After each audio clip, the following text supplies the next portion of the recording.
Ladies and gentlemen, the 4th annual Dusty Rhodes Memorial Tag Team Classic is underway. Let's talk about it.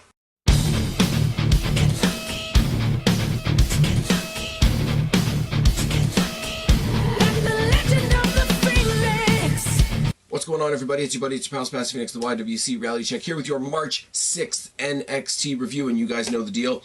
House cleaning out of the way first. If you want to go back 2 videos, check out the fantasy booking video Kristen and I just did a couple of days ago. Fantasy booking WWE Battle of the Sexes. I promise you it's not as controversial as it sounds. Go back 1 video, you'll see I am trying to catch up with the NXT UK reviews that I am ridiculously behind on. Most recently, I just put up the one from February 13th. Feel free to laugh at me if you wish. Coming up tomorrow, hoping to get another NXT review up if I have time, but definitely I will get the pay-per-view pick 'em for WWE Fastlane. We all know that's coming up on Sunday. You guys know the drill. If you don't, come watch the video. Make your picks, put them down in the box below, rank them, play along on Twitter on Sunday night. It's a lot of fun. Chamber had probably the most players in one consecutive pay-per-view pick 'em that I've had since I started the concept, so that was pretty cool. We had about 12 or 13, usually it's about 8 or 9 usual suspects and a couple of new friends. It's all good. What else am I forgetting to say? Oh yeah, Q&A up there in the annotation somewhere. If you want your questions included in the next Q&A, go back to the last Q&A and put your questions down in the comment section below. I will be doing it sometime around WrestleMania. I'm going to learn from my own mistakes. I'm not even going to say that it's going to be up before WrestleMania. It's going to be up sometime around WrestleMania. There, now I'm not lying to you guys. There's other playlists up there. There's NXT reviews. There's NXT UK reviews, even though I'm playing a bit of catch up on that. The topical videos, such as the Battle of the Sexes video that we just did, playlist is there as well. There's also a playlist of movie reviews that's not that long that I hope to add to shortly. Myself and Kristen, I'm pretty sure, are going to be doing some more of those in the future. We know Avengers Endgame is coming up, so we'll probably do a quick recap of Ant-Man and the Wasp and can't think, god damn it. The one that's coming up this coming weekend, Captain Marvel. We'll probably recap those 2 sometime before Endgame comes out. So that's not wrestling related, but it's also there if you wish. There's also a playlist for all the Destiny wrestling stuff that I talk to you guys about all the time. It's a lot of fun. The most recent one was The Ritual, which was Destiny versus Blackcraft. That was a lot of fun. That was where we also found out that our champion, Josh Alexander, is signed with Destiny, which is really, really awesome. So a lot of really, really cool stuff is happening. Fastlane is coming up. TakeOver New York is coming up. WrestleMania is coming up. All kinds of good stuff. I will say, right now, if you know what I'm talking about, you know what I'm talking about. If you don't, you don't. I have read the spoilers, and I have read the unfortunate news that we all know what we're talking about, if we know what we're talking about. I'm not going to talk about that right now. We know it's coming. We know the detrimental effects of said news is coming. I'm not going to weigh down this week's episode with that. I'm going to talk about this episode as great as it is, and we will address what happened in the spoilers and what happened behind the scenes and all the unfortunateness at a later date when it affects the current show that we're reviewing. I know I've done the spoiler thing in the past. I don't think it really fits here because I want to enjoy the good shit that we're going to get before we get to the unfortunateness and the stuff leading to what they're going to do with TakeOver, because they've that creative team, William Regal, Triple H, etc., has a lot to figure out. So we start this week's episode with a moment of silence for King Kong Bundy. King Kong Bundy passed away this week. Really, really unfortunate. I haven't watched it yet, but I know that there is a memorial video for him on Good Mic Work. Good Mic Work, if you're not familiar, go check him out. He's much better than I am at sort of the historical, the career retrospectives, the proper tribute type stuff.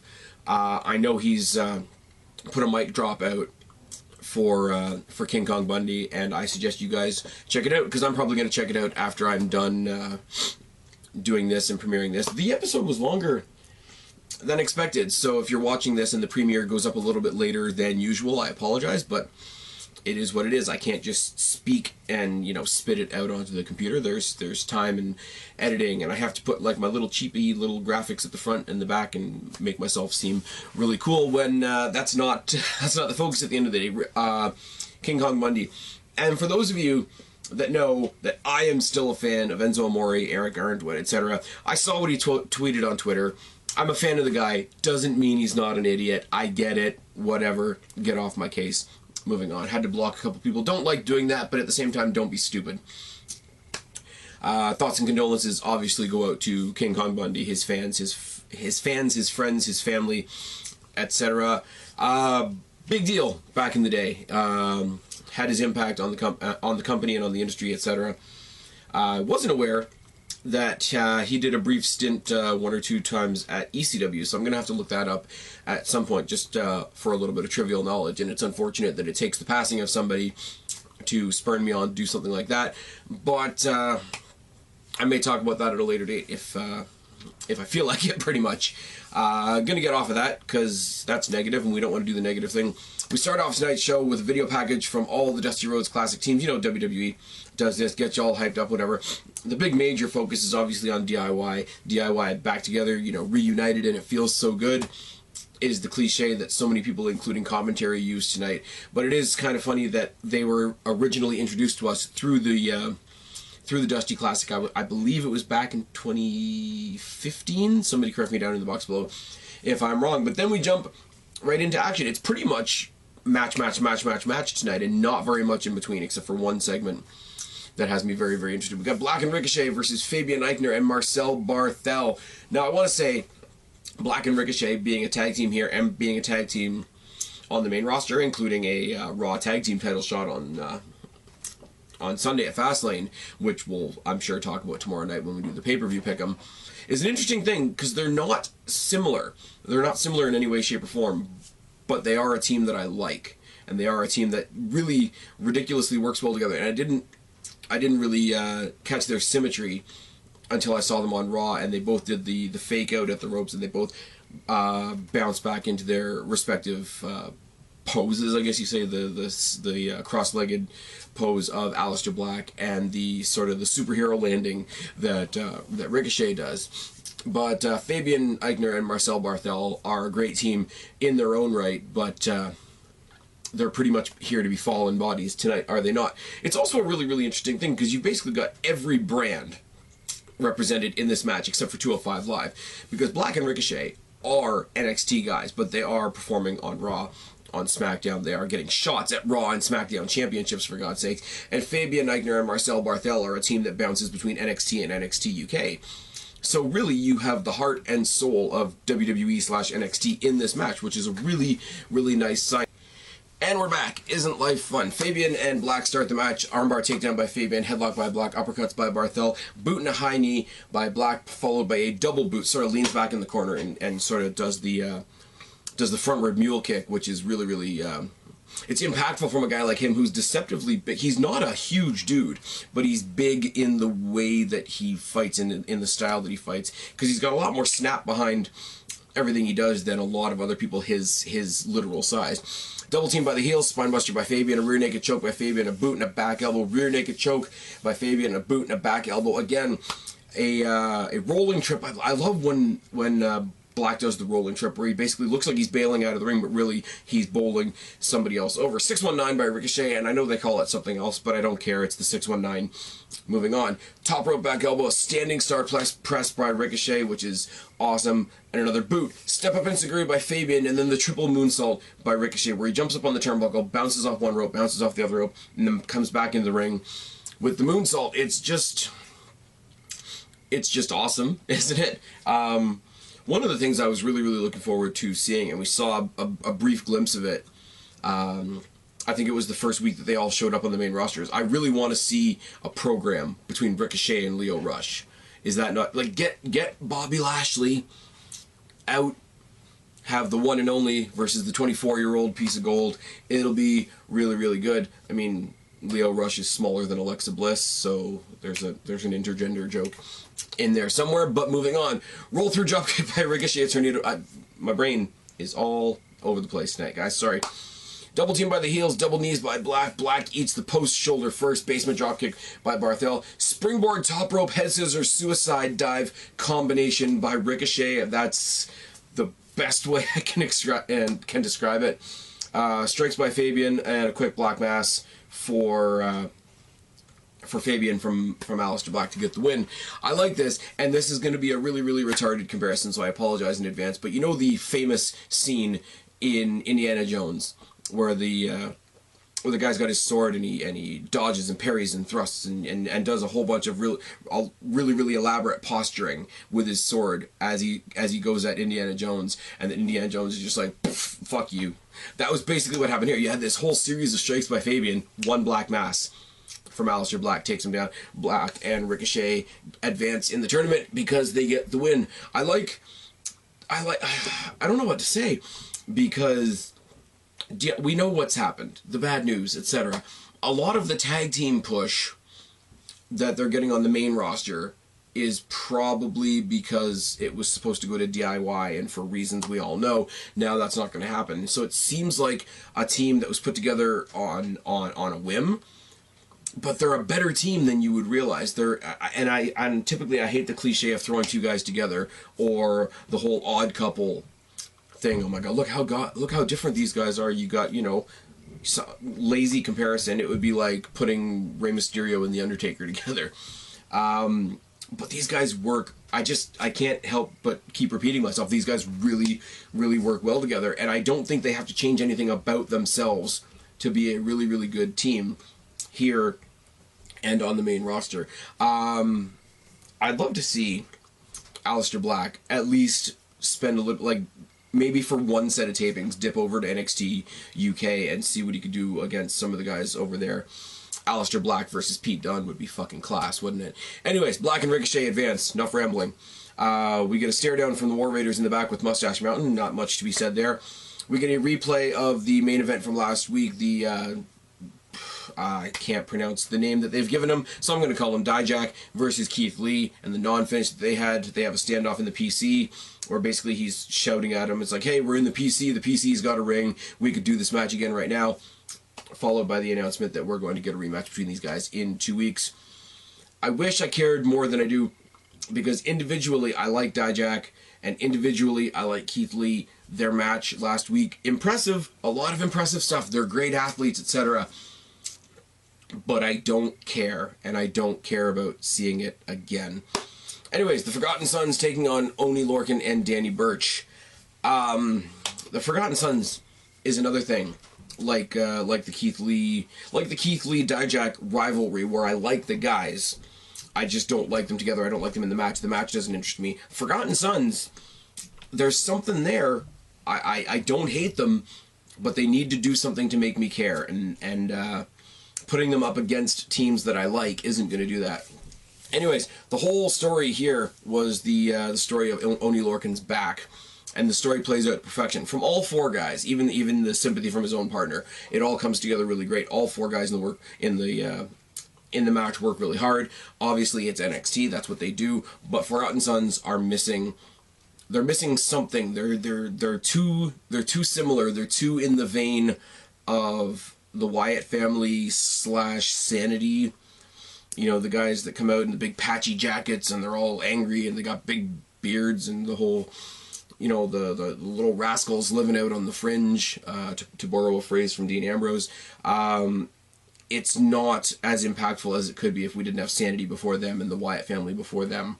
That's just my opinion. Nothing against the guys. Blake is doing better than he was in Blake and Murphy. So's Murphy, if we're realistic with ourselves, and so's Alexa Bliss, if we're realistic with ourselves. Cutler, I'm learning about on the fly, and Riker doesn't fight as much as the other two do. So I'm hoping they're going to do something with him in the future so that I can develop a better opinion of him. But as of right now, that's just not a thing. But Burch and Cutler start the match. Chops by Cutler. Mid-air trip by Burch. He sort of tries to leapfrog over him. He just grabs him right out of the air by his ankle into an ankle lock. Backbreaker by Blake on Lorcan. And here we go with the assault on the back. Not on the Black. Black was in the last match.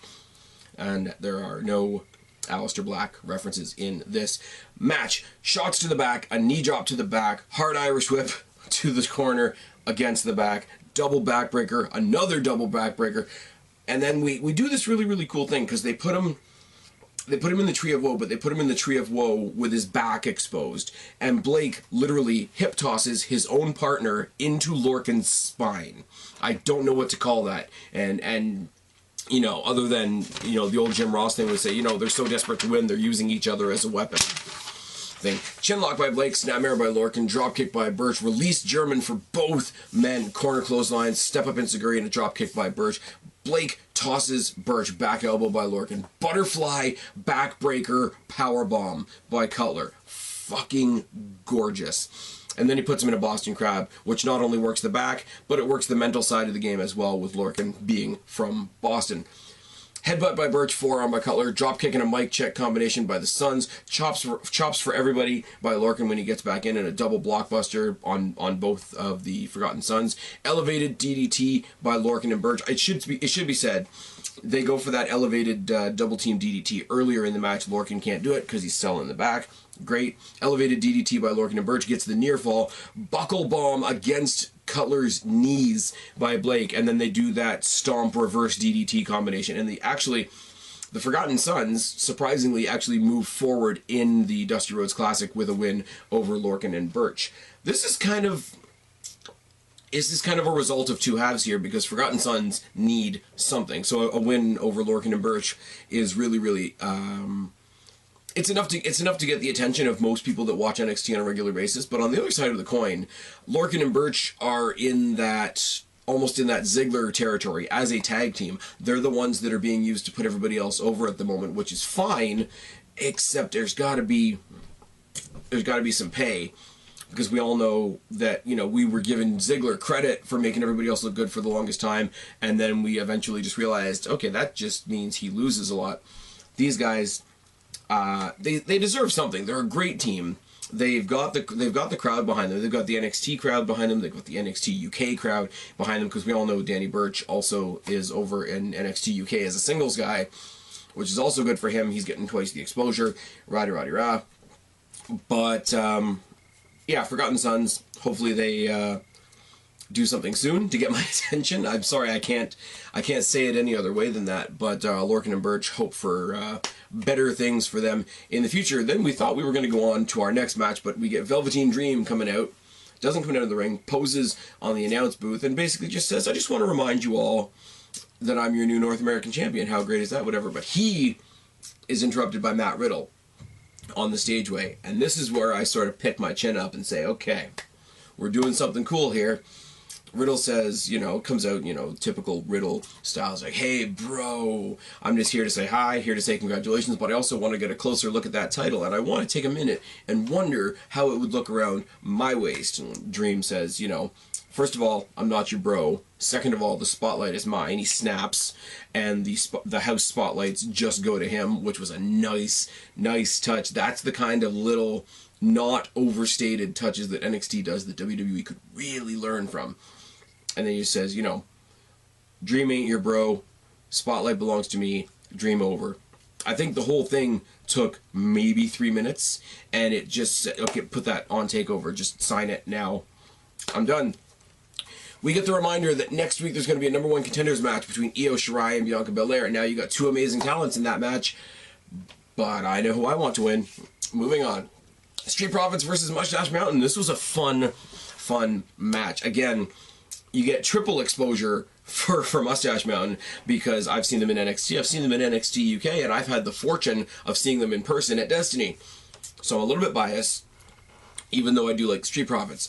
Bate and Ford start the match, collar and elbow tie up and a takedown by Ford. Figure 4 headlock by Bate and a side headlock takedown. Monkey flip by Bate. Clotheslines by Dawkins. Reverse bear hug by Dawkins and an enziguri by Bate. Front slam by 7. Avalanche senton by Bate was on point. Double mudhole stomp by the Profits. Punch to the ribs by Ford. You know, getting we're playing up that story where the Street Profits are fun-loving guys, and they're with the crowd, and they're doing the whole solo cup thing and all that, but they do have a vicious streak. Rumor has it that they are basically going to, on SmackDown, with Kofi Kingston being screwed over and Owens replacing him, which I think is a good move, but whatever, that the the Street Profits are going to be the template for a slight change in the New Day, where the New Day are going to put out a very similar mentality. Hey, we're here to have a good time. You know, we love you guys. We appreciate all your support, whatever. But don't forget, we do have a mean streak, and we are who we are. If they're using Street Profits as a template for that, that's an amazing move, because you've got basically the same thing. In New Day, you've got one powerhouse guy and two guys that could sort of fit in the high flyer category. With Street Profits, it's the same. You got one powerhouse and one high flyer. Very, very easy to take a template, something simple that's working on NXT, and provide it on the main roster without just chucking another set of talents up into the main roster. It works. Cravat by Ford, body blows by 7 and a takedown. Cravat by Ford once again chops by 7 and a DDT. And I love how Trent Seven, because he's a thicker guy, he hits that DDT and there's just a little bit of extra impact to it. High knee and a top rope twisting uppercut, exploder, and an exploder suplex by Bates. Standing star press by Bates. A spear by Dawkins. Spear by Dawkins was great too, because as I just said about Trent Seven, Dawkins being the heavier guy, the thicker, more built guy, that spear has a little bit of extra stink on it. Suicide Swanton by Ford, spinebuster and a frog splash. Dragon suplex on the apron by Trent Seven looked disgusting. Deadlift German suplex by Bate and a torture rack driver. Mustache Mountain win. Mustache Mountain advance. Now, here is what we really came to see. The rest of it was great. The rest of it, a lot of talented guys, a lot of interesting results. You know, Velveteen Dream, Matt Riddle, that's something we can talk about at a later date. #1 contender for the women's title, that's something we can talk about at a later date. But what did we come to see tonight? We came to see DIY. I mean, it was the Undisputed Era as their opponents, but it didn't really matter, did it? We came to see the reunion of DIY. It's interesting because Gargano comes out. He's sort of standing on the rampway waiting for his partner. Ciampa comes out. Ciampa says, "Hold on a second." The Titantron changes, and the old DIY music starts playing on the, on the house speakers. You know, it's not Gargano's music. It's not Ciampa's music. It's Gargano and Ciampa's music. But it is almost drowned out completely by the crowd. The crowd is loving this. And, you know, we all know what we think. We all know where we think this is going. You know, this is way, way, way too good to be true. But the match is still fantastic. And I will say, right now, as rapidly as I try to scratch down my notes when I come in and talk to you guys, and it is rampant, and it is extremely messy, which is why I can hardly read my own writing half the time, I guarantee you, what I'm about to try to share with you is not even half of what happened in this match, because that's how good it was. I mean, don't get me wrong, they're going to get lost in the shuffle, but Fish and O'Reilly deserve all the credit for being the dance partners in this match. No questions asked, because they are also phenomenal, and much like Lorcan and Birch, I hope something good happens for them at some point too. But here we go. The reunion of DIY. Body blows by Fish to start the match, and a rolling kick by Gargano. Mule kick by Fish and a snapmare by Gargano. Ciampa and Gargano double team on O'Reilly's arm. One wrenches, the other one hits it. Well, the other one wrenches, the other one hits it. They both wrench on it, etc., etc., etc. Tag team psychology, basically showing the continuity. They're back. Everything feels familiar. They can feel good. The crowd can feel good. It's all good. Era double team in the corner. Boot by Gargano. Knee strike by Ciampa. Suicide dive by Gargano. Armbreaker in the ropes by O'Reilly. Apron trip by Fish. Snap vertical suplex by Fish. Leg lock by O'Reilly. Slingshot senton by Fish. Mudhole by O'Reilly. Rolling underhook throws and a wheelbarrow suplex by O'Reilly. The rolling underhook throws are more fluid than they have any right to be. Body scissor by Fish, and there you go. That's why I can't read my own writing. Body scissor by Fish, who then begins fish hooking the face. That's why I can't read my writing. When he breaks off in that, he finishes him off with a high knee. Boot and a tornado DDT by Gargano. A series of shoulder tackles by Ciampa and a high knee, and followed by a running knee. Suspended diamond cutter by Ciampa. They called it something else. I think they called it the Tower of London, because that's what somebody in NXT UK calls it, and that's just fine. Deadlift suplex. Long delayed deadlift suplex. Enziguri cannonball combination by Gargano, followed by a blue thunder bomb by Ciampa. Slingshot spear, but...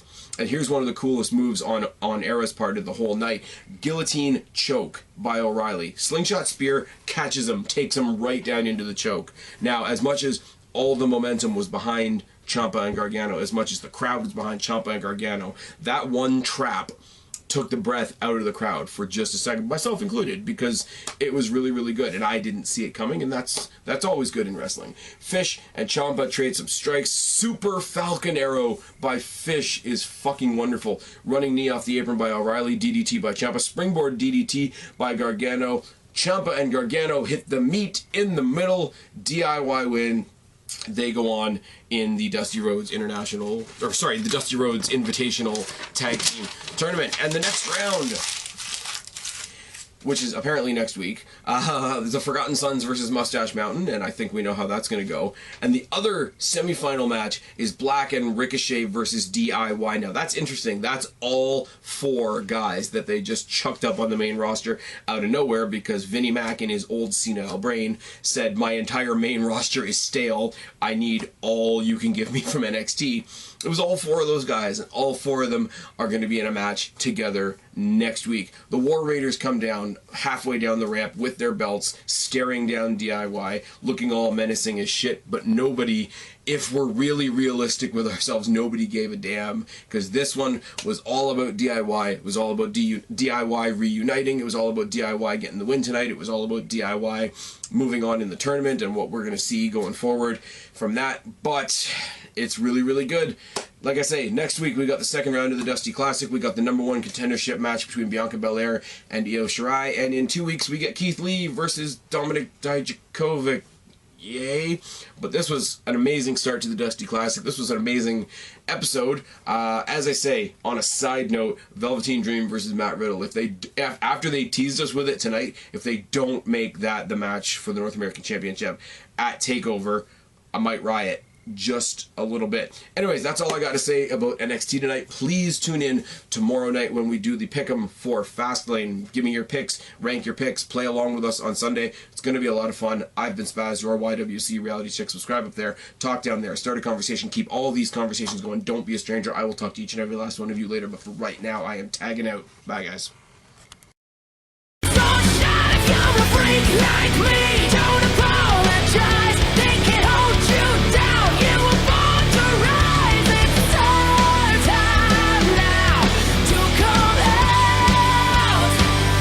You're a freak like me.